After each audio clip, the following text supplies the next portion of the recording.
저탄고지로 자신감 있게 세상 사는 이야기. 저자세 팟캐스트.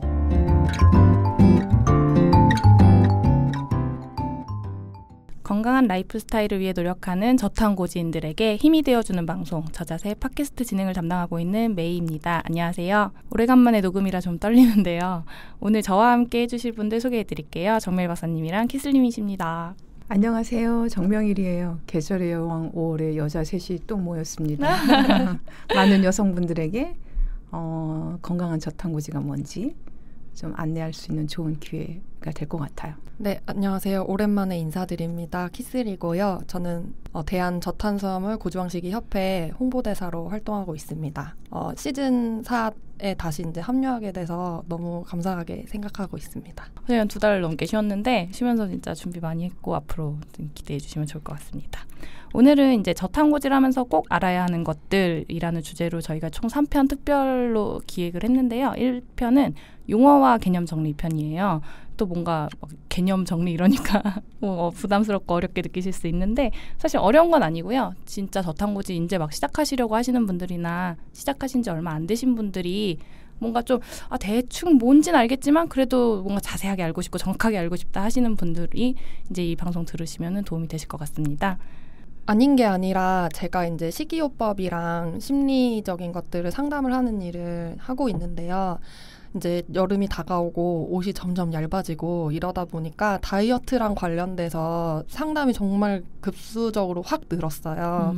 이제 얇은 옷 준비하셔야 되니까. 그쵸, 옷이 얇아지면 네, 몸에 준비하셔야 되니까. 그래서 이제 연락들을 많이 주시는데 이거를 시작하신 지 얼마 안 되신 분들도 꽤 많이 연락을 주시는 거예요. 그래서 상담하다 보면 아예 개념부터 다시 알려드려야 될 것 같다는 분들이 되게 많아서 오늘처럼 이제 용어와 개념 정리가 필요하다는 생각을 굉장히 많이 했는데 딱 시기적절하게 잘 준비된 것 같습니다. 모든 것들이 정의부터가 시작이죠. 그게 제대로 정의가 내려지면 그 다음 단계 설명은 훨씬 수월해지는 것 같아요. 이해도 제대로 되고. 그래서 저탄고지의 정의가 뭔지 그게 가장 중요한 것 같아요. 저탄고지에서. 맞아요. 네. 그게 저희가 물론 이제 방송 MBC 지방의 누명을 보시고 시작하신 분들이 사실 거의 대부분이고 또 처음 시작하실 때 또 마땅히 아직 볼만한 컨텐츠들이 그렇게 많지 않으니까 또 그거를 이제 자연스럽게 권하면서 그걸로 시작을 하시는데 그게 잘못된 건 아닌데 그 어떤 방송의 약간 부분적인 것들에 너무 몰입을 하신 나머지 저탄고지가 뭔지 약간 오해를 하시는 분들이 정말 많으신 것 같아요. 그러니까 대표적으로 삼겹살만 먹어야 되나? 뭐 이렇게 생각하시는 분들도 정말 많으시더라고요. 그렇죠. 버터 퍼먹는 걸 또 저탄고지로 잘못 오해하시는 경우들도 많고요. 네. 실제로 방송 화면에 기름이 이렇게 떠드시는 게 나가는 바람에 안 그래도 괜찮은데. 네. 그렇죠. 그래서 저탄고지의 개념과 용어를 정확하게 알고 이 다이어트를 시작하시면은 훨씬 수월하실 것 같아요. 그래서 이제 시작해 보려고 합니다. 보통 이제 저탄고지라고 하면 저탄수화물 고지방식이요법의 약자로 많이 알고 계시고요. 영어로는 로우캅 하이팻이라고 해서 그냥 똑같이 저탄수화물 고지방식이요법이에요. 근데 이제 보통 탄수화물을 줄이고 지방의 섭취량을 늘리는 식이요법을 말하는데 이 개념 저탄고지라는 개념 자체는 진짜 되게 광범위한 개념으로 받아들이시는 게 좋을 것 같아요. 그래서 이제 그 안에 저희가 되게 많이들 하고 계시는 키토제닉 다이어트, 그다음에 뭐 되게 황제 다이어트로 유명한 에킨스 다이어트, 그다음에 이제 뭐 자연식 위주로 한다는 팔레오 다이어트, 뭐 그다음에 일본에서 유행한 당질 제한 다이어트, 뭐 등등등 그 이제 구체적으로 어떻게 저탄고지를 실천하느냐에 따라서 달라진 이렇게 세분화된 카테고리들이 많이 있는 거고 저희가 알고 있는 저탄고지는 이제 굉장히 큰 범위에서의 어떤 개념이거든요. 근데 이제 이거를 좀 더 뭔가 과학적으로, 논리적으로 정 박사님께서 좀 설명 좀 해주세요. 저 이제 논문도 보고 하다 보니까 그 유래가 미국 정부에서 일반인들의 건강을 위해서 대부분 이제 나이 드시면 만성 질환들이 오잖아요. 당뇨든 비만이든 고혈압이든 이게 다 대사성 문제인데 그거를 예방하기 위한 건강한 식사가 뭐냐 거기서부터 출발을 해요. 그래서 지방을 먹으면 비만이 되고 그로 인해서 다양한 만성질환이 이어진다 해서 지방을 제한하는 식사 가이드를 하는 거죠. 그래서 거기서부터가 지방을 30% 이내 전체 칼로리에서 그 다음에 탄수화물이 한 50%, 55% 정도, 뭐 단백질 20%.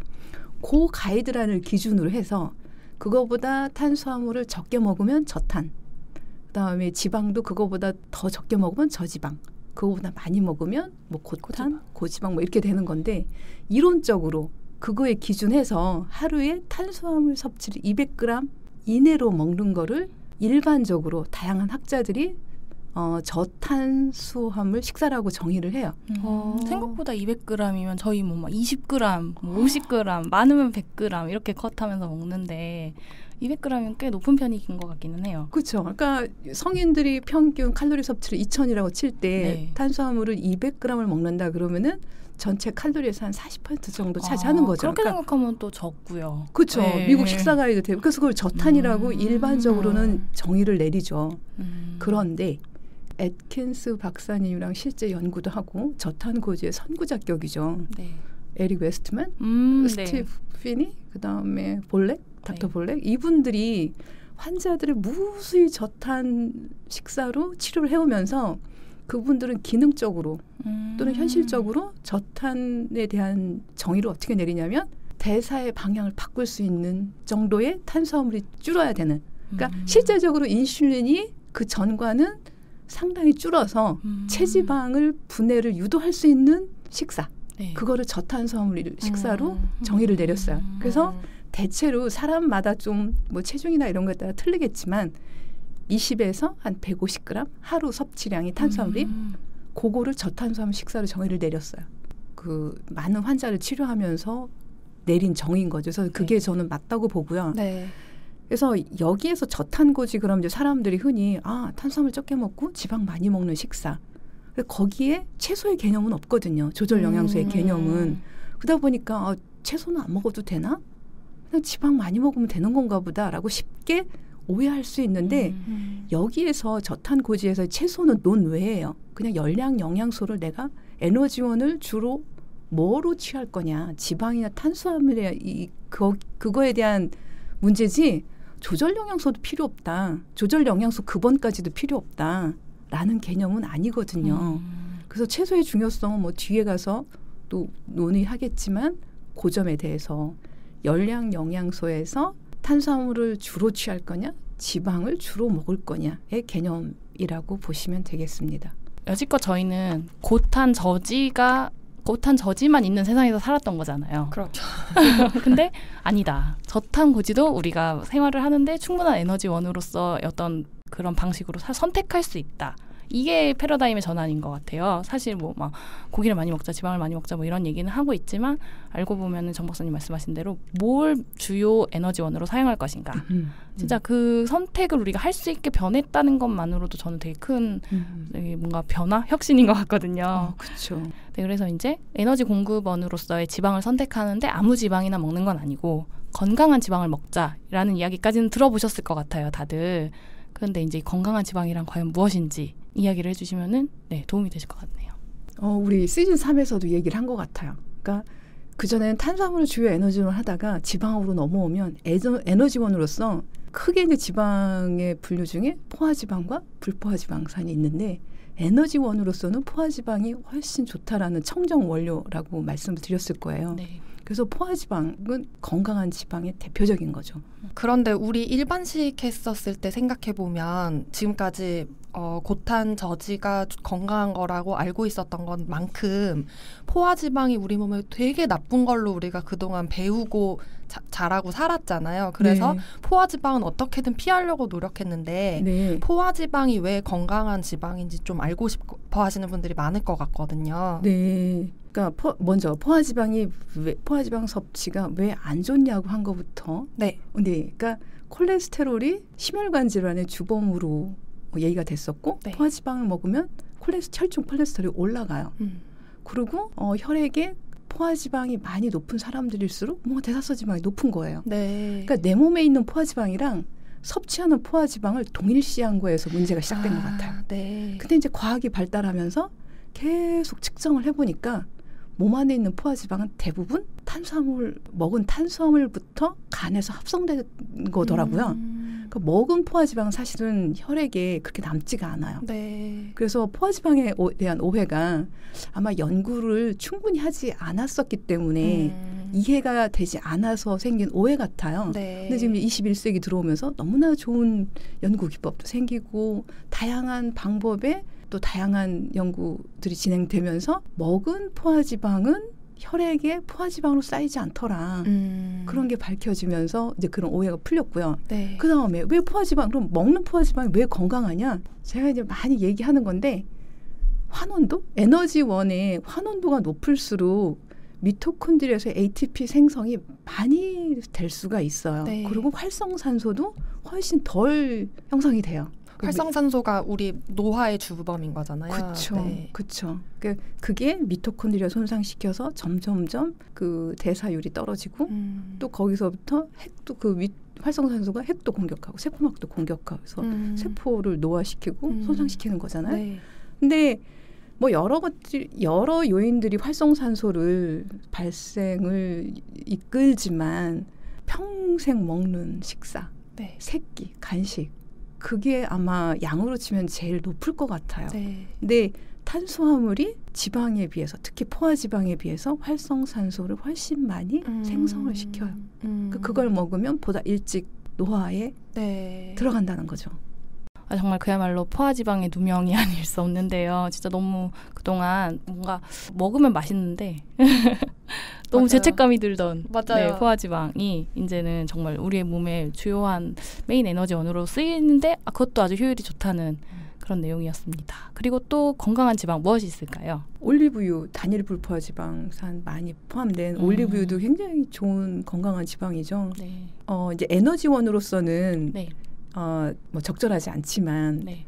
우리 체내에서 약간 호르몬과 유사작용을 하는 물질의 전부체가 되는 것들이 사실 필수 지방산이거든요. 네. 거기에 이 단일 불포화지방산, 그다음에 닭가 불포화지방산 얘네들이 반드시 있어줘야 돼요. 그래서 신선한 닭가 불포화, 그다음에 단일 불포화지방산도 건강한 지방이라고 볼 수 있어요. 저는 그동안 닭가불포화 지방산이라고 하면 그냥 안 좋은 거다라고만 알고 있었는데 신선한 닭가불포화 지방산이 따로 있다는 말씀이신 거잖아요. 그렇죠. 그러니까 닭가불포화가 안 좋다고 생각하는 거는 걔네가 산패에 굉장히 취약하잖아요. 공기 중에 있는 산소를 만나면 걔네가 산화되면서 네. 자유레디칼 형성이 돼 그게 우리 몸으로 들어오면 세포를 또 공격하고 네. 그런데 신선한 닭가 불포화 지방산은 반드시 필요하죠. 우리 몸에서 합성을 못 하잖아요. 네. 근데 얘네들은 세포막 구성 성분이기도 하고 또 전문적으로 들어가면 아이코사노이드 다양한 그런 호르몬과 유사한 작용을 하는 그런 물질들의 재료가 되거든요. 합성 네. 재료가. 그래서 걔네들 안 먹어주면 우리 정월 대보름 왜 뭐 먹잖아요. 호두나 이런 것들. 네. 그런 거는 피부병을 예방하잖아요. 그런 것처럼 얘네들도 먹어줘야 돼요. 다만 에너지원으로서 우리가 이제 지방을 주로 먹는다고 할 때는 얘네는 에너지원으로서는 포화지방보다는 적합하지 않은 것 같아요. 네. 그래서 포화지방산을 많이 먹어줘야 되고 건강을 위해서 건강한 피부, 두뇌 활동도 그렇고 눈도 그렇고 불포화지방산을 반드시 먹어줘야 되죠. 네. 그러니까 불필요한 가공 과정이 들어가지 않은 신선한 닭가불포화 지방산은 어느 정도 필요하다는 말씀이신 거죠. 그렇죠. 네. 그러면 이제 반대로 건강하지 않은 지방도 있잖아요. 그럼 어떤 게 있는지 대표적으로 트랜스 지방? 이거는 너무 잘 알려진 거죠. 이거는 일반식 하시는 분들도 되게 잘 알고 계시는 개념일 것 같아요. 네. 그렇죠. 근데 이제 사람들이 트랜스 지방과 그러면은 얘가 많이 들어있는 식품 뭔가? 네. 가공식품? 마가린? 마가린, 그렇죠. 네. 마가린이랑 그다음 쇼트닝? 그렇죠. 네, 쇼트닝. 최악. 그렇죠. 근데 이제 이런 것들이 내가 쇼트닝이랑 마가린을 사서 먹지는 않지만 얘네들이 들어간 식품들이 있잖아요. 네, 맞아요. 과자. 가공식품 빵. 가짜 빵이 아니라 그 싼 빵들 있잖아요. 그렇죠. 저 심지어 그런 분도 뵀어요. 너무 안타까운 케이스였는데 저탄고지 시작하신다고 하셨는데 그 지방만 많이 먹으면 되는 줄 알고 그냥 마가린 이런 거 드신 거예요. 생각보다 트랜스 지방이나 이런 것들의 개념이 잘 없으신 분들도 의외로 계시더라고요. 맞아요. 네. 그리고 요즘은 너무 사악한 게 마가린인데 트랜스 지방이 영어로 표기가 돼요. 맞아.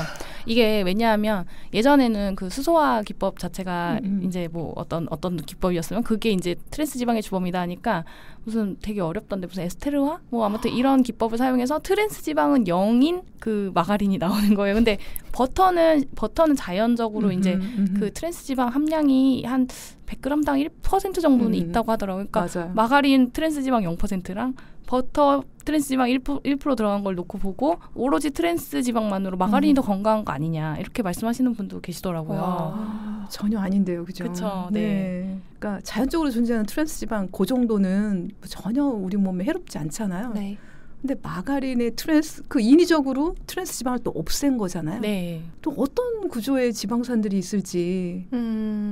트랜스 지방은 인위적으로 없앨 수 있겠지만 그게 자연적인 지방산의 구조와는 당연히 다르고 그게 우리 몸으로 들어왔을 때는 우리 세포는 또 그걸 다 알잖아요. 그걸 또 처리하느라고 힘들고. 그래서 네. 트랜스 지방 0이라고 해서 마가린이라든가 슈츠닉이라든가 이런 걸 먹는 거는 또 피하시는 게 좋을 것 같아요. 네. 어쨌거나 인위적으로 뭔가 가공을 한다는 것 자체가 자연스럽지 못한 일인 것 같아요. 그렇죠. 네. 그렇죠. 그리고 이제 식물성 지방도 왜 우리 일반식 할 때는 포도씨유, 카놀라유 이런 거 되게 많이 먹었고 지금도 심지어 그게 약간 건강한 지방처럼 포장이 돼서 막 명절 선물 세트로 막 나가고 이러잖아요. 네. 그거는 어떻게 생각하세요? 가공 과정에 산패가 많이 된다고 하더라고요. 네. 또 그런 것들이 들어오면 사실 염증을 많이 유발하고 만성질환의 시작점이잖아요. 염증이. 네. 그래서 그런 유도하기 때문에 좀 가공 과정을 많이 거친 것들은 네. 좀 섭취하지 않는 것이 네. 닭과 불판은 굉장히 산패에 취약한데 네. 산패됐죠. 네, 이렇게 지방도 건강한 지방과 건강하지 않은 지방으로 나뉘어져 있다는 거를 먼저 아시는 게 제일 중요한 것 같아요. 네. 저희가 먹을 수 있는 지방, 그다음에 먹어서 좋은 지방, 그리고 지방이지만 절대 먹으면 안 되는 지방. 이건 정말 탄수화물보다 더 나쁘다고 생각하거든요. 네, 저는 네. 개인적으로 이 나쁜 지방들은. 그렇죠. 네, 그렇기 때문에 우선 이 구분을 정확하게 하시고 저탄고지를 시작을 하셔야 진짜 안전하고 건강하게 이 식단을 시작하실 수 있을 것 같습니다. 네.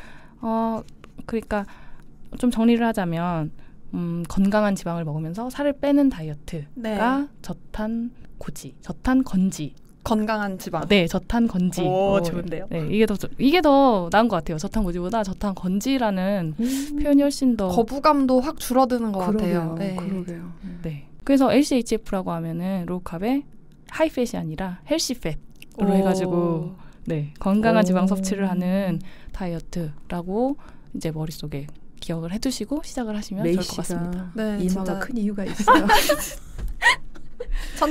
천재. 이름 붙이는 거야. 정말. 아니 근데 정말 LCHF를 바꾸지 않으면서 개념을 건강하게 바꿔놓는 진짜 대단하시네요. 그만큼 LCHF에 애정이 많아서도 그런 것 같아요. 제가 L씨가. 제가 이 LCHF의 엄청난 수혜자잖아요. 너무 건강해지고 너무 좋아져서 이런 일도 하는데 정말 좋은 것 같아요. 저는. 네. 그러면 이제 좀 더 구체적으로 용어 정리. 이거 초반에 저희는 이제 이걸 식단한 지 오래돼가지고 뭐 어려움을 딱히 느끼지는 않는데 네. 외국에서 온 용어들이 워낙 많다 보니까 네. 용어에서부터 막 이제 되게 힘들어하시더라고요. 처음 시작하시는 분들은 뭐 키토제닉은 뭐고 케톤체는 뭐고 막 정말 힘들어하시거든요. 저 심지어 그런 분들 봤어요. 키토제닉의 키토가 키토산이랑 관련된 건 줄 알았어요. 그럴 수도 있겠다 진짜. 네, 저희 엄마도 그런 키토산 기발하시네요. 많이 먹으면 네, 그러니까 진짜 모르는 개념이다 보니까. 그렇죠. 네. 그래서 그러면은 도대체 키토제닉 다이어트는 뭐냐? 아까 큰 LCHF 안에 작은 방법 중에 하나라고 했는데 키토제닉 다이어트는 뭘까요? 이거는 키슬님이 진짜 네, 제가 전문가죠. 처음 시작할 때 제가 키토제닉으로 시작했기 때문에, 그러니까 제가 맨 처음에 시작할 때는 정말 이 저탄고지든 키토제닉이든 당질 제한이든 우리나라에 알려진 바가 없었기 때문에 그 굉장히 많은 자료를 찾아서 헤매야 됐었어요. 그때 이제 제가 우연히 키토제닉 카페를 들어가서 이제 키토제닉 개념을 처음 배우게 됐는데, 그때 이제 제가 배운 게 총 에너지 섭취량의 70% 이상을 지방으로 먹고, 그다음에 탄수화물은 20g 미만 정도로 제한하는 것, 이렇게 배웠거든요. 엄청 타이트한 거죠. 네, 그래서 제가 그때 이제 20g 컷으로 했었고, 근데 이제 뭐 혹은 50g까지도 키토제닉으로 보시는 견해도 있었던 것 같아요. 그리고 이제 경우에 따라서는 단백질 섭취량까지 제한하기도 하고, 네, 그런 게 이제 키토제닉 다이어트라고 그렇게 저는 알고 시작했습니다. 네. 사실 이제 케톤은 사람들이 위험한 물질 아니냐. 맞아요. 왜냐하면 제1형 당뇨 인슐린 치료받지 않으면 체지방이 걷잡을 수 없이 이제 분해되면서 케톤이 확 굉장히 고농도로 위험할 네. 정도로 올라가잖아요. 근데 사실 케톤은 우리가 잠 잘 때 밤새 공복 시에도 생성이 되고 우리가 애들 탄수화물 많이 먹었을 때도 그래서 그 수면 시에 뇌나 근육에 에너지원을 공급을 했어요. 네. 근데 탄수화물 섭취를 줄이면 그 케톤 생성이 더 늘어나는 거죠. 네. 그래서 케톤은 생성이 된다는 건 체지방이 내 주요 에너지원을 쓰이고 있다는 하나의 지표가 돼요. 그게 예전보다 더 많이 생성이 되는 거죠. 네, 그러니까 네. 탄수화물과 단백질 섭취를 제한하면 분해된 체지방이 TCA 사이클을 통해서 완전 연소되지 못하고 대신 키톤바디로 전환이 되는 거예요. 조그마한 물질인 거죠. 네네. 제가 알기로 이게 치료식으로 처음 개발된 걸로 알고 있는데, 그러니까 치료식으로 시작이 되었다가 네. 치료를 했더니 그러니까 살도 빠지는 효과가 있는 거를 발견을 하고 그래서 사람들이 이걸 다이어트로 하기 시작한 걸로 알고 있거든요. 아, 맞아. 옛날에 1920년대부터 표준 치료, 약물에도 반응을 하지 않던 소화 네. 간질 환자들한테 이 케톤 식사를 적용해서 많은 그 치료 효과를 본 식사예요. 안전한 식사인 거죠. 네. 네. 그러다가 최근에 아까 에릭 웨스트만, 애트킨스, 네. 스티브 피니, 볼레 이런 사람들이 연구를 통해서 보니 탄수화물을 제한하다 보니까 인슐린이 떨어지고 그러면서 케톤이 생성이 되고 네. 그래서 부가적으로 살도 빠지는 거, 체지방이 네. 분해되는 거죠. 살이 빠지고 네. 그러면서 건강해지고 그래서 케토제닉 식사가 유명해진 것 같아요. 네. 그러니까 이 키토제닉 다이어트라는 방법에서는 지금 탄수화물 5% 정도 20g 이하, 50g 혹은 50g 이하로 굉장히 타이트하게 제한을 함으로써 네. 우리 몸에서 케톤체를 가장 적극적으로 만들어내게끔 하고 그다음에 또 그 케톤체를 적극적으로 잘 쓸 수 있게 만들어주는 어떤 다이어트의 한 방식인 네. 거잖아요. 그렇죠. 그러면 자연스럽게 이제 아까 조금 설명해 주시긴 했는데 케톤체라는 게 뭔지 또 모르실 것 같아요. 조금 설명해 주셨는데 조금만 더 자세하게. 그 질문에 붙여서 더 붙이고 싶은 이제 질문이 네. 이제 많은 분들 아실지는 몰라도 이제 키토제닉 다이어트가 처음 유행할 때 그 사람들이 우려했던 게 포도당을 에너지원으로 안 쓰고 케톤체를 쓰면 뇌에 문제가 생긴다 이런 얘기가 있었거든요. 네. 생각적으로 들어갈게요. 네. 그러니까 체지방 케토제닉 식사에서는 체지방 분해가 왕성하게 일어나잖아요. 네. 그러면 지방산이 이제 세포 안으로 들어가면 베타산화를 거쳐서 탄소수 2개, 아세틸코일까지 분해가 되잖아요. 네. 아주 조그만한 거. 네. 근데 걔가 탄수화물로부터 온 옥살아세테이트랑 만나서 네. TCA 사이클을 이제 돌아가기 시작을 하는 거죠. 네. 그런데 이 옥살아세테이트가 부족하면 아세틸코에가 TCA 사이클을 돌지 못하고 근데 아세틸코에가 계속 세포에 쌓이면 그 자체가 세포에 톡식해요. 그러니까 덜 톡식한 케톤반이로 전환이 되는 거죠. 근데 그게 탄소수가 4개 내지 3개 정도 돼요. 굉장히 네. 조그만한 거죠. 네. 근데 포도당의 주요 뇌의 에너지원을 쓰일 수 있는 거는 굉장히 작잖아요. 네. 탄소수 6개. 그래서 뇌 혈류 장벽을 통과하고 뇌의 에너지원을 쓰이는데 케톤은 포도당보다도 더 작잖아요. 네. 그래서 그러고 뇌 혈류 장벽을 통과를 해요. 아. 그래서 뇌의 에너지원으로 쓰일 수 있는 거죠. 굉장히 안전한 거예요. 네. 그리고 에너지 효율도 좋아요. 네. 우리가 늘상 만들던 거예요. 맞아요. 사실 낯선 게 아닌데. 네. 낯선 게 아니에요. 잘 몰랐던 것뿐이죠. 그렇죠, 그렇죠. 그래서 이제 이 케톤체를 사용하는 다이어트가 사실 전체적인 LCHF인데 얼마만큼 사용하느냐에 따라서 또 이게 좀 비율에 따라서 다이어트 방법론도 달라지는 것 같아요. 약간 그러니까 이 LCHF 안에서 가장 적극적으로 케톤체를 쓰는 게 키토제닉이라면 또 가장 반대쪽에서 그래도 케톤체를 많이 쓰지는 않고 탄수화물도 적당히 먹어가는 다이어트가 당질 제한 다이어트가 있거든요. 이거는 이제 일본에서 시작된 건데 제 생각에는 이건 제 추측인데 아무래도 이 쌀 문화권이잖아요. 일본도 우리나라랑 같은. 네. 그러니까 너무 적극적으로 밥을 먹지 마라라고 하기가 어려운 그런 사회적 환경이 있다 보니까 그쵸. 당질 제한이라는 네. 개념이 생긴 것 같아요. 일본에서. 네, 그렇죠. 그러니까 이 처음 단계적으로 할 때 처음에는 단순당 섭취부터 줄이면 좋을 것 같아요. 설탕. 그렇죠. 네. 일단은 혀에 달게 느껴진 음식부터 끊는 거. 그 밥은 사실은 달게 느껴지지는 않잖아요. 근데 이렇게 오래 이렇게 씹다 보면 또 약간 뭐 달긴 하지만 네. 제가 처음에 당질 제한이라는 개념을 책으로 접했는데 이제 에베코지 박사가 쓴 책에 보면 이제 당질 제한의 단계가 한 3가지 정도로 돼 있어요. 그래서 슈퍼 당질 제한, 기본 당질 제한, 뿌띠 당질 제한 이렇게 3단계로 돼 있고 슈퍼 당질 제한은 읽어보면 좀 키토제닉 다이어트하고 유사점이 있더라고요. 네. 그리고 이제 뿌띠 당질 제한 같은 경우에는 뭐 거의 하루에 한 끼, 2끼 정도는 일반식 하듯이 하고 한 끼만 안 먹는. 네. 근데 저는 이제 처음 하시는 분들은 이런 식으로 천천히 접근하는 것도 되게 괜찮은 것 같아요. 특히 직장 다니시는 분들한테 어쩔 수 좀 없죠. 유용했던 것 같아요. 네. 네. 요거랑 조금 중간쯤에 있으면서 약간 다른 포지션을 취하고 있는 게 팔레오 다이어트가 있는데 이미 한때 우리나라에서 유행을 하긴 했더라고요. 구석기 다이어트라고 해가지고. 네.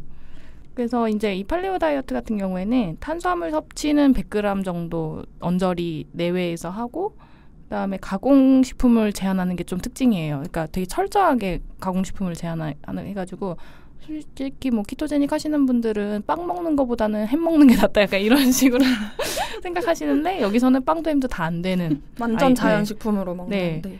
그런 스타일이고 그다음에 그 특이하게 치즈, 버터, 우유 같은 유제품 섭취를 못하게 하더라고요. 왜 그런지는 솔직히 잘 모르겠는데 가공했다는 이유인가요? 아니, 그건 잘 모르겠어요. 그러니까 뭔가 이것도 치즈나 버터나 우유도 내추럴하진 않다라고 생각을 하는 것 같기도 해요. 진짜. 굉장히 그러니까 그래서 말이 괜히 구석기 다이어트가 아니라 진짜로 그냥 로우한 거를 먹는.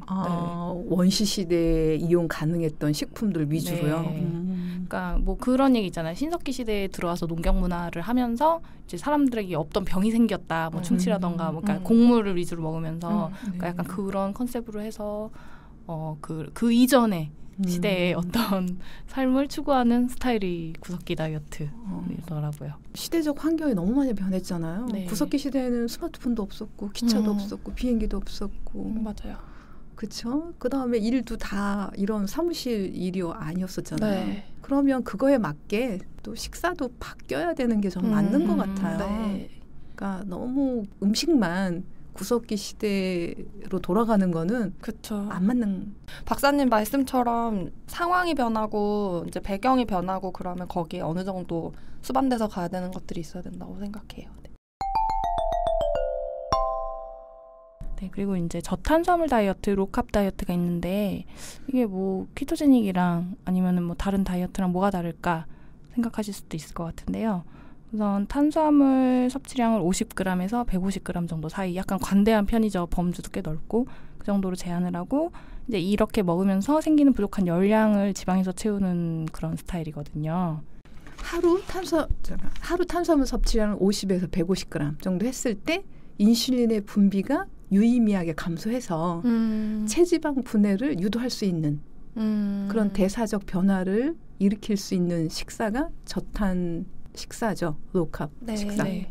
그래서 이제 이 다이어트 같은 경우에는 키토시스 상태에 진입하느냐 마느냐 이런 거에 포인트를 두기보다는 이제 설탕, 과당, 뭐 정제 곡물 그런 단순 당질의 제한에 더 초점을 두고 이제 진행을 하는 편이더라고요. 그렇죠. 네. 그래서 어떻게 보면은 뭐 당질 제한식이랑 거의 비슷한 개념으로 생각하시면 될 것 같아요. 그렇죠. 키톤을 생성하냐 아니면 인슐린 분비만 줄여도 되는 거냐 그게 차이인 것 같아요. 네. 그리고 이제 마지막으로 가장 유명한 에킨스 다이어트가 있죠.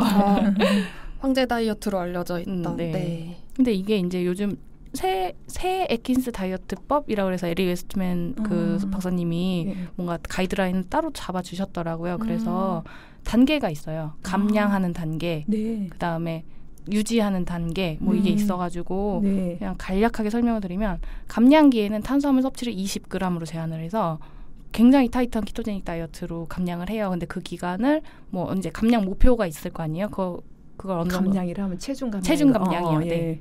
그래서 어느 정도 목표에 도달을 하면은 그때부터는 50g에서 100g까지 늘린 상태로 해서 체중을 유지하는 형태의 식단으로 진행하게끔 하더라고요. 이게 뭔가 계속 발전을 하고 있는 것 같아요. 이 다이어트법도. 네. 에트킨스 박사님 한 20년 이상 되셨으니까 이 분야에 굉장히 현실적인 가이드 같아요. 그게 맞다는 생각이 들어요. 저도.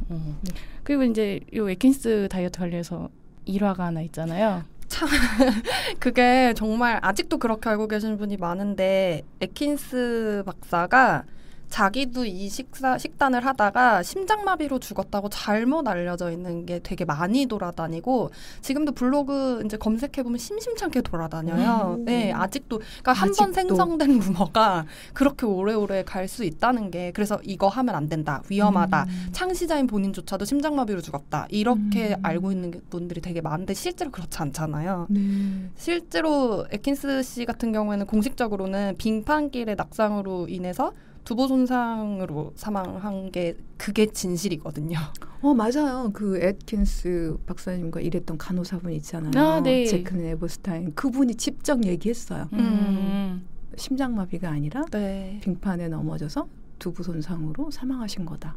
이렇게 누명이 많아요. 포하지 마요. 누명, 콜레스테롤 누명, 에킨스의 누명. 그러게요. 이게 직관적으로 사람들이 되게 믿고 싶은 것만 믿다 보니까 이런 것들이 가짜인데도 진짜가 되는 것 같아요. 맞아요.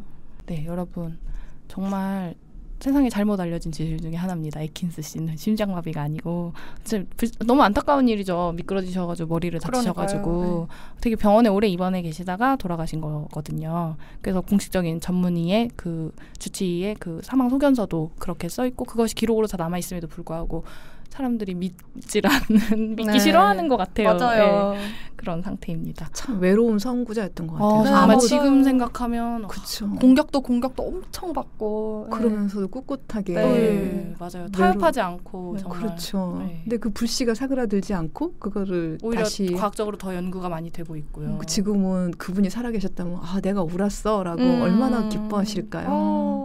갑자기 든 생각이 제가 요새 방통대 영양 수업을 듣고 있잖아요. 근데 이제 비만 치료 관련한 수업이 있는데 이제 막 정말 막 저칼로리, 그러니까 그 옛날 그거를 그 시험을 보는데 시험 공부를 하는데 그 답안지를 쓰는데 너무 속이 상하는 거예요. 그러게요. 아이씨 그냥 내가 아는 거 다 쓰고 빵점 맞을까 봐.